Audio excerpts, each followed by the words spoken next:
Bab 227. Dibilangin sama Nono atau Nona bisa berabe loh.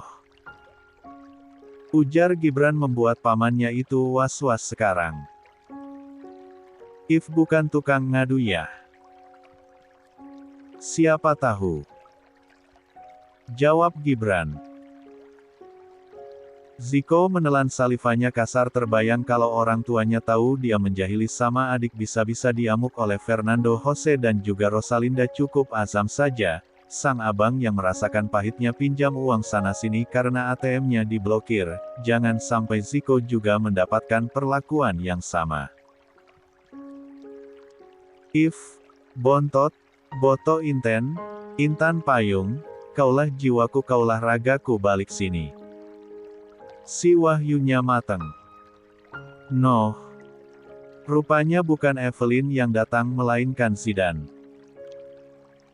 Wahyu. Malu-maluin lo, Bang ah. Tampang Itali. Ngomong aja masih bulepotan. Tegur Zidan yang membawa jagung lalu ia panggang di grill milik Ziko. Ziko tak terima diejek begitu oleh sepupunya. Mending gue, bilang Wahyu. Ya lo, kurang bule apa? Manggil Seva aja sepa. Zia, gaji.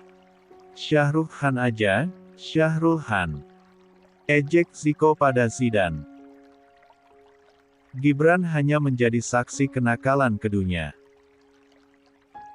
Yang satu Itali, yang satu Belanda. Kepriben kie?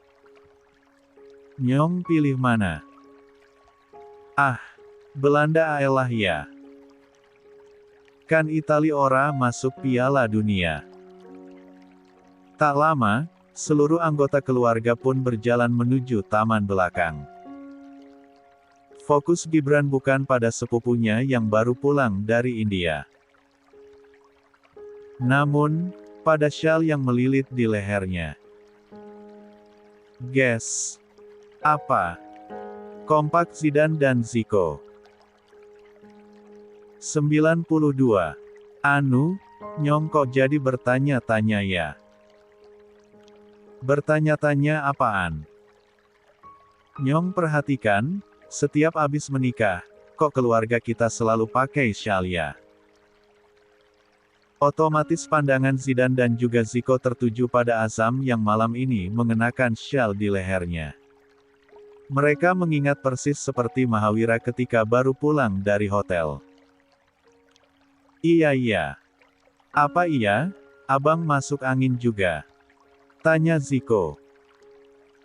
Iya kali. Ah, nanti kalau gue nikah mau sedia tolak hujan ah. Biar gak pakai syal. Gerah.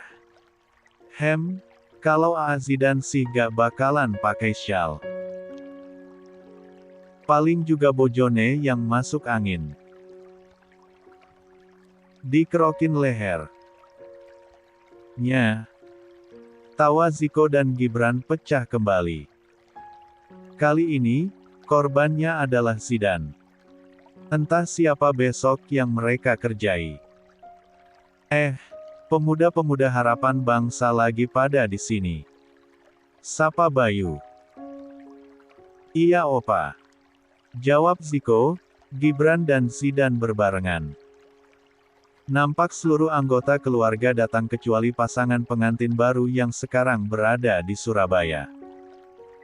Setelah mengambil posisi masing-masing untuk duduk-duduk santai di gazebo Boril kemudian membuka percakapan di antara keluarganya. Gimana Fa? Aslinya ganteng banget kan? Papa udah pernah lihat. Ramah banget lagi. Tanya Boril pada menantunya. Iya Pak. Syahrul Khannya sempat pura-pura jadi pelayan restoran gitu buat kasih perang sama aku. Ucap Seva malu-malu.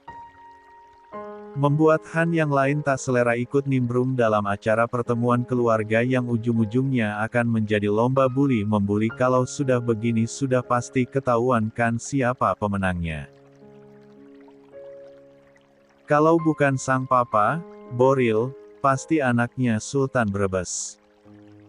Yang semakin hari semakin mirip papanya itu. Lihat saja, Gibran dan papanya kompak memakai jersey Portugal. Dengan alasan nanti malam mau nonton bersama World Cup. Coba. Demi apa? Demi menunjukkan pada dunia kalau mereka mirip. Tidak sama sekali. Aduh. Bumil. Auranya makin cantik ketemu sama Shah Rukh Khan.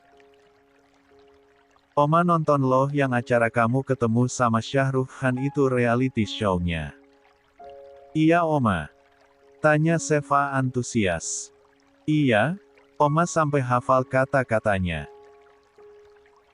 Ganteng banget ya Fa. Iya Oma. Gak banget Oma. Ganteng itu relatif. Yang penting ganteng hatinya. Kok kelihatan banget dramanya si Fa. Yang natural dong Fa, goda Andika. Tahu ih. Bilang aja nggak mau muji aktor itu di depan suaminya. Ucap Boril lagi. Hah, kebaca modusnya Seva. Lagi-lagi masing-masing dari anggota keluarga itu pun tertawa membuat pasangan yang baru pulang dari negeri Hindustan itu merona karenanya. Lebih tepatnya hanya Seva sih yang merona sedangkan sang pangeran sejuta drama sedang senyum-senyum sendiri karena hujan mulai gerimis. Semoga disertai petir-petir manja, setelah menemukan posisi yang pas dan cocok agar tidak mengganggu kehamilan di trimester pertama. Azam sudah membayangkan hal yang iya-iya. 93. Beberapa menit sebelumnya. Maaf, Pak, Bu, di luar ada tamu. Nyariin ibu. Ucap Estefania saat masuk ke tengah-tengah acara dan bicara pada Aprilia. Nyari saya. Siapa? Katanya namanya Greya. 94. Greya. Tak ada yang merasa mengenal dengan nama yang disebutkan oleh Estefania barusan. Hanya Aprilia yang nampak tak asing dengan nama itu. Greya siapa ma? Tanya Boril yang duduk di sampingnya. Aprilia tak menjawab. Ia takut salah. Apa Greya anaknya? Zain? Tanya Boril langsung. Wajah yang tadinya ceria, kini nampak berbeda di mata keluarganya. Hal itu bisa dilihat dengan jelas oleh Bayu dan Cindy. Andika, Riani, Alex, Stella dan anak-anak mereka. Mungkin, bagi anak-anak mereka, mereka sangat asing dengan nama Greya apalagi Zain. Mereka tak mengenal nama yang membuat wajah Sultan Wanggped berubah menyeramkan itu, tapi bagi para tetua, mereka jelas tahu siapa Zain dan Greya. Semoga bukan Greya yang aku pikirkan, Mafi. Ucap Stella. Yang diangguki oleh keluarga yang lain. Boril bangun dari duduknya lalu berjalan keluar dari taman belakang. Sepertinya dia sendiri yang ingin memastikan siapa tamu itu. Vi. Ucap Cindy lalu memberi isyarat agar Aprilia mengikuti Boril. Aprilia mengangguk lalu mengikuti Boril dari belakang. Diikuti Estefania. Azam memperhatikan langkah ayah dan ibunya, pasti ada sesuatu di antara mereka. Terlihat juga dari wajah yang lainnya. Namun seolah tak ada yang mau membicarakan itu. Seolah ada rahasia yang mereka masing-masing ketahui namun tak ingin mereka bahas. Pastinya mengenai Greya ini. Orang yang datang secara tiba-tiba. Bayu Sebastian Rohichan, yang tak ingin merusak suasana, ia pun menoleh pada Ziko, Gibran dan juga Zidan. Duhai pemuda-pemuda harapan bangsa, udah belum sate kambingnya? Gibran, Zico dan Zidan terkesiap ketika ditegur oleh sang kaisar. Gibran tersenyum manis pada papa nononya dan kakeknya dari el bundanya itu. Lagi OTW Eyang? Jawab Gibran. Kan Eyang maunya yang pakai arang, jadi lama. Jawab Gibran sambil tersenyum dengan senyum andalan 1000 wattnya. Hasil perpaduan wajah tampan Pangeran Brebes dan juga Princess Rohichan, Stella. Bukan Zico dan Zidan tak memiliki kerupawanan yang sama. Hanya saja, seperti apa kata neneknya Gibran. Gibran elok sendiri dengan wajah asli pribuminya di sarang VOC. Ah, dari tadi OTW melulu.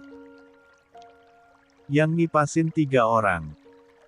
Badannya gede-gede udah kayak petarung MMA.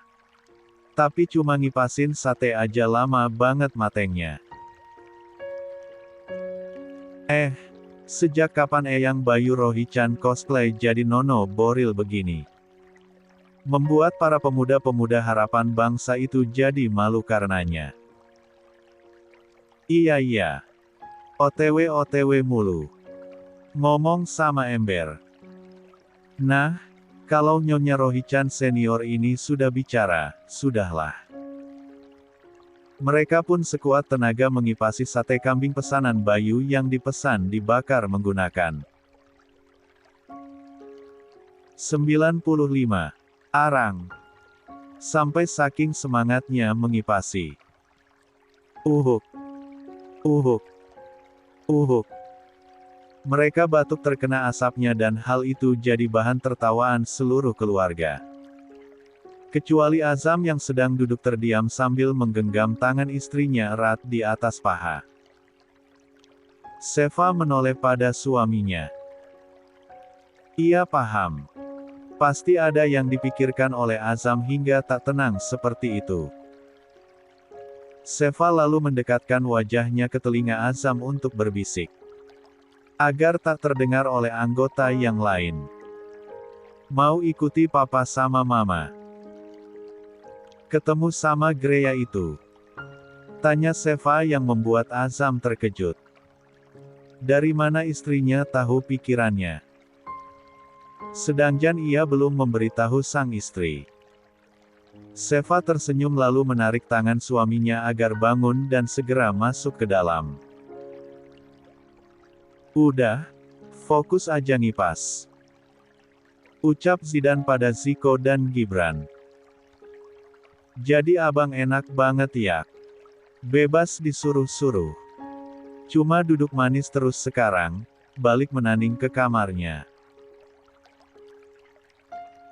Jangan memandang iri dengki saudaraku. Sana, suruh abang gih.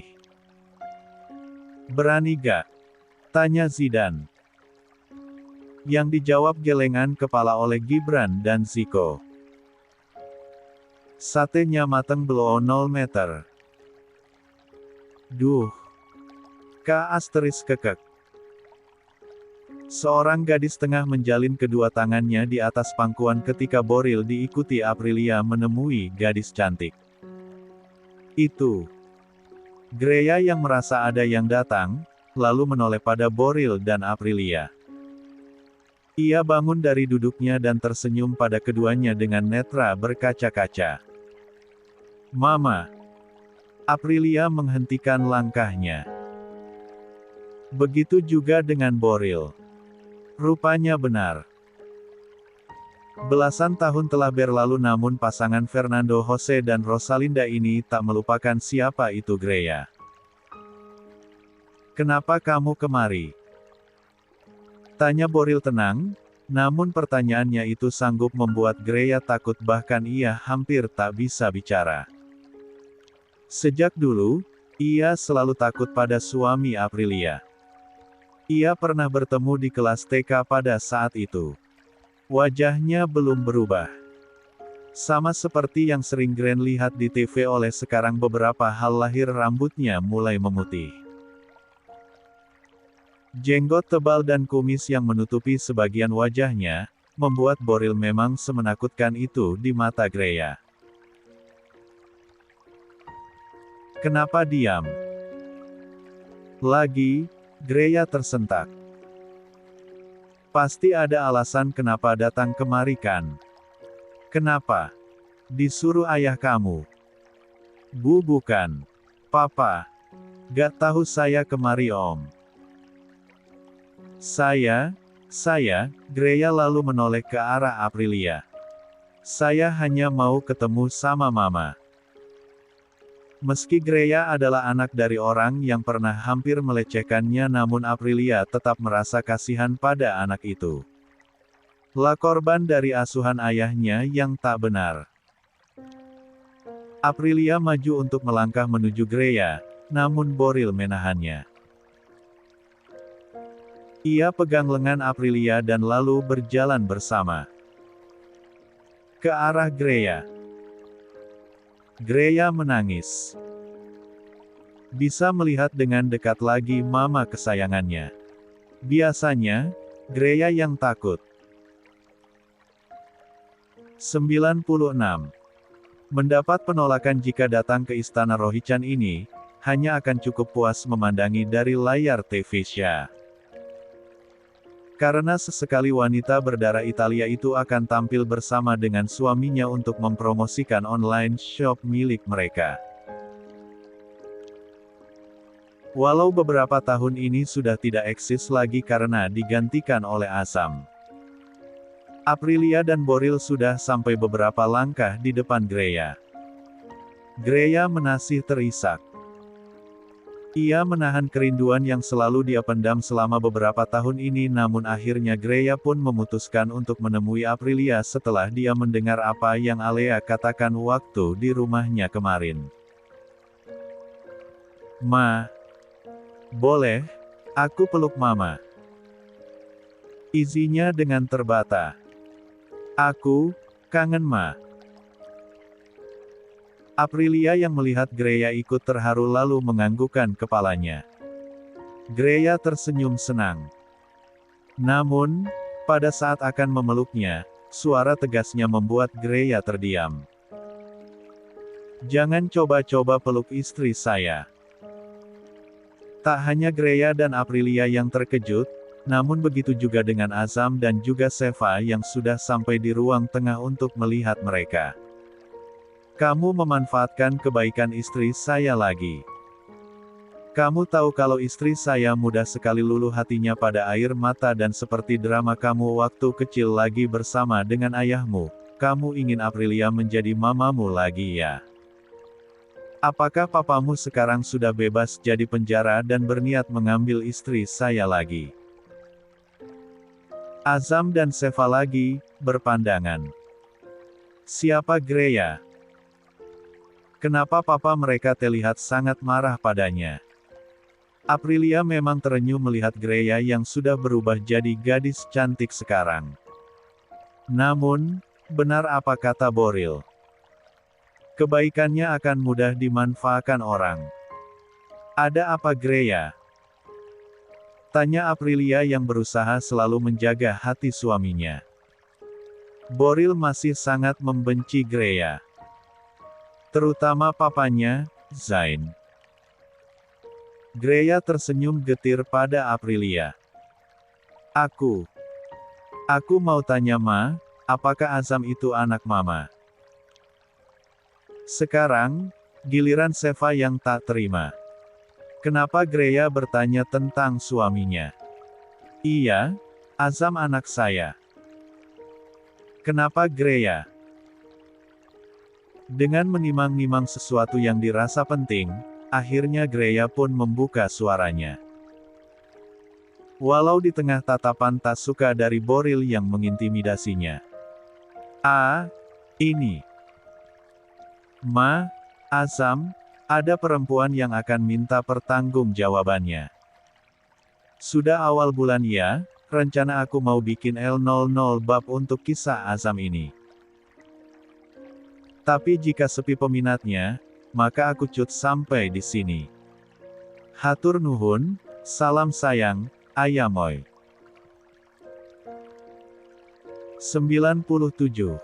Tak hanya Aprilia yang terkejut, namun juga Boril, Azam dan Seva. Akan pernyataan dari Greya barusan. Pertanggungjawaban apa? Ucap Azam lantang dari arah belakang. Lah diiringi Seva menuju orang tua mereka yang tengah bicara dengan Greya. Saya gak kenal kamu. Atau siapapun itu yang kamu bilang seseorang tadi. Pertanggungjawaban apa yang kamu maksud? Tanya Azam dengan netra abunya yang bak menyala. Seva melihat itu lagi. Amarah itu lagi.